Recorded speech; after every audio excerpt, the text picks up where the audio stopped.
YouTube, good morning and welcome back. So, today on Monday, Iraq is having and holding their elections.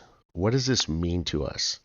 Well, according to Iraq's central bank, that is the number one, removing corruption is the absolute minimum requirement for Iraq to be eligible to revalue their currency. Let's talk about this. They would technically have two halves to the government. They would have the federal side and the provincial side, almost like state level within the United States, okay? But provinces, so provincial level, that's what these elections are as of today. These are provincial level elections. It's the second half of the government. They already completed and had and held all of their federal elections and wrapped that up back in October of last year. So since October of last year, they've been setting the economic stage for the rate change since November of last year. They're done setting the economic stage.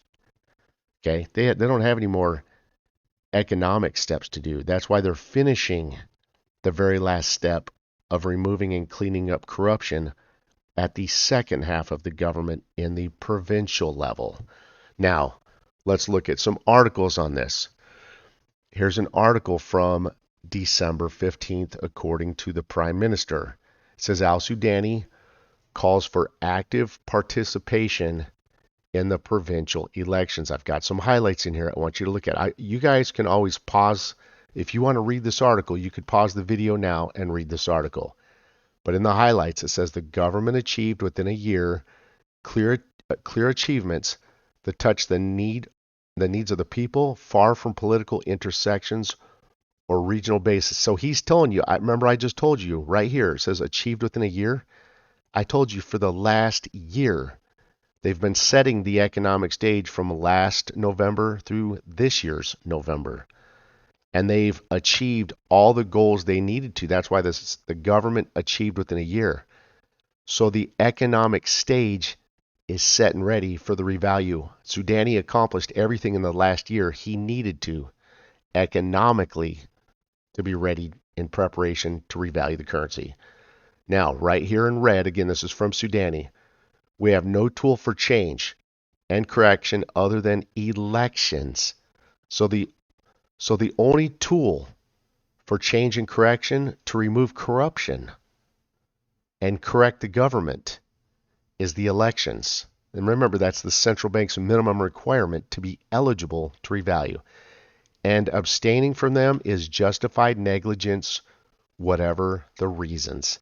So Sudani himself is telling you these elections are very critical to the country to move it forward after the point of corruption. Now, these are from the president right here, Rashid. These are from 12/9.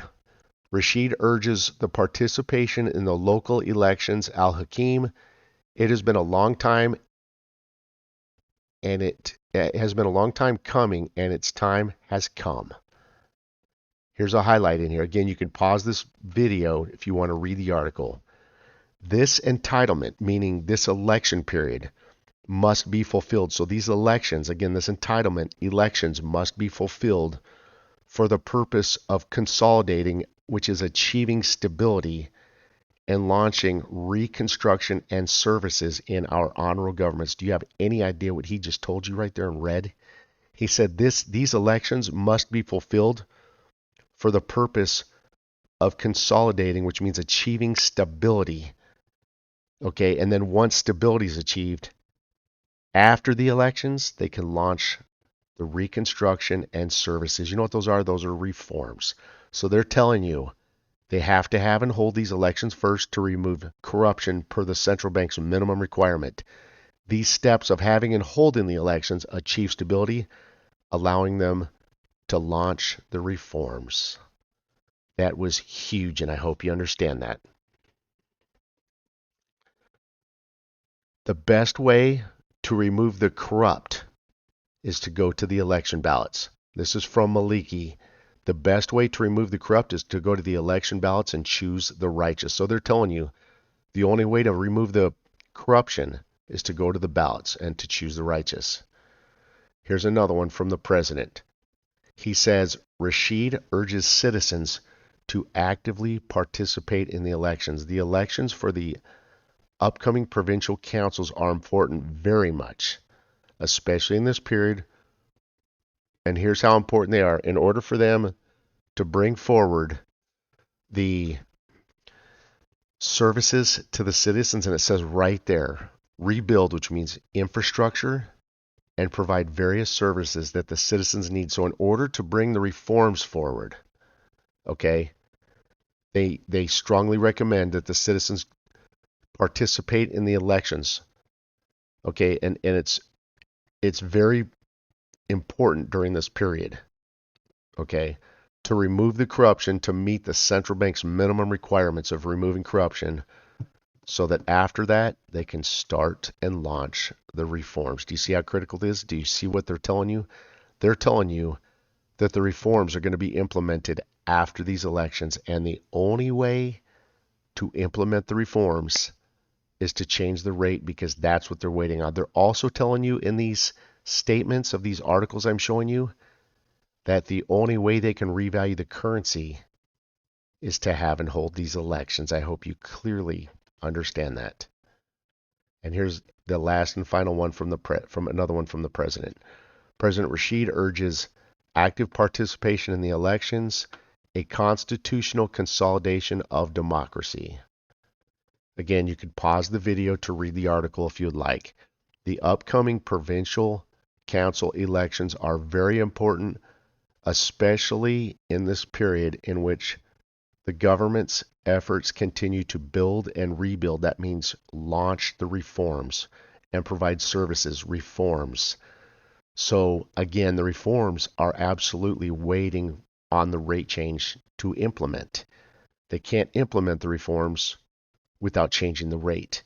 So they're telling you here that the rate change itself is very clearly waiting and has been waiting this entire year on these elections. And again, I need to share something with you really critical. These elections were originally scheduled for the month of November. They rescheduled them to December 18th. Okay. We will talk about that aspect of it towards the end of the week. I'm going to do another video for you guys closer to next weekend. Okay. And we will talk about why they rescheduled the elections from November to December 18th, because it's very important that you understand that. So again, I'm going to do a video for you guys. The next video will be around next Friday to next Saturday. Thank you for joining me, and have a great day. Take care.